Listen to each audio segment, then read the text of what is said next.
Allah berfirman kepadaku, hai Muhammad, apakah engkau tahu apa yang sedang dibicarakan oleh para malaikat di langit sana? Kata Nabi SAW, iya, mereka sedang membicarakan sebagaimana diwahyukan kepadaku tentang amalan yang paling cepat membersihkan dosa-dosa dan paling cepat mengangkat derajat. Yaitu disebutkanlah berwuduk di waktu-waktu yang tidak disukai. Misalnya Bapak Ibu lagi wuduk, batal nih, kan bagusnya wuduk lagi. Nggak tunggu waktu sholat, jadi selalu dalam keadaan suci. Nah itu kan waktu tidak disukai. Itu justru yang paling cepat membersihkan dosa dan paling cepat mengangkat derajat di surga. Dan juga berjalan kaki menuju ke masjid, banyak sekali pahalanya gitu. Mungkin kalau ibu-ibu di rumah jalan kaki menuju ke tempat sholatnya, musolahnya, karena perempuan lebih afdol sholat di rumah. Ini contoh amal-amal yang sederhana yang bisa dikerjakan. Tapi itu aja sudah buat kita menyesal nanti Bapak Ibu sekalian. Apalagi amalan-amalan yang besar yang sengaja ditinggal.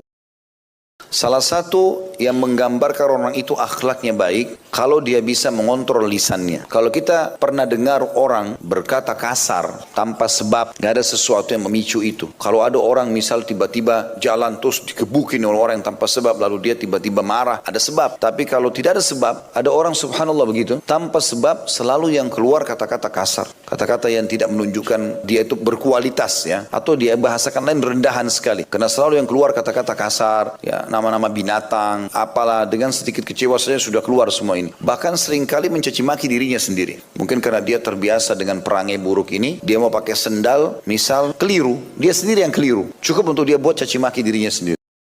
Teman-teman sekalian, ini saran saja. Kalau seandainya Allah berikan kita umur, Allah berikan kita kesempatan, justru perbanyak amal soleh. Dan jangan sibuk dengan keadaan orang lain. Makin antum tidak tahu kesalahan dan kekurangan orang lain, makin baik. Untuk apa sengaja kita korek-korek mencari tahu masa lalu orang, atau bahkan kita serang dia dengan masa lalunya, itu tidak ada gunanya. Mulai dari pasangan kita sampai siapapun yang kita kenal. Karena makin kita tidak tahu kesalahan orang, kita kan makin lepas tanggung jawab. Makin antum tahu, makin besar tanggung jawab antum. Karena antum harus luruskan kesalahan dia. Jadi kalau nampak depan mata salah, kita luruskan. Kalau kita tidak tahu, jangan ikut campur. Makanya Nabi SAW menegaskan, kita pernah jelaskan hadis, salah satu dosa besar yang kita bahas adalah mengintip. Ini bukan cuma masalah mengintip orang mandi. Kalau ada orang lagi ngobrol di dalam rumahnya, terus antum sengaja ngintip dari dindingnya, hanya mau lihat. Kata Nabi SAW, kalau ada yang mengintip dan mendengarkan pembicaraanmu, lalu kemudian kamu rusak matanya, dalam riwayat lain melempar batu sehingga matanya rusak, maka kau tidak akan kena hukum.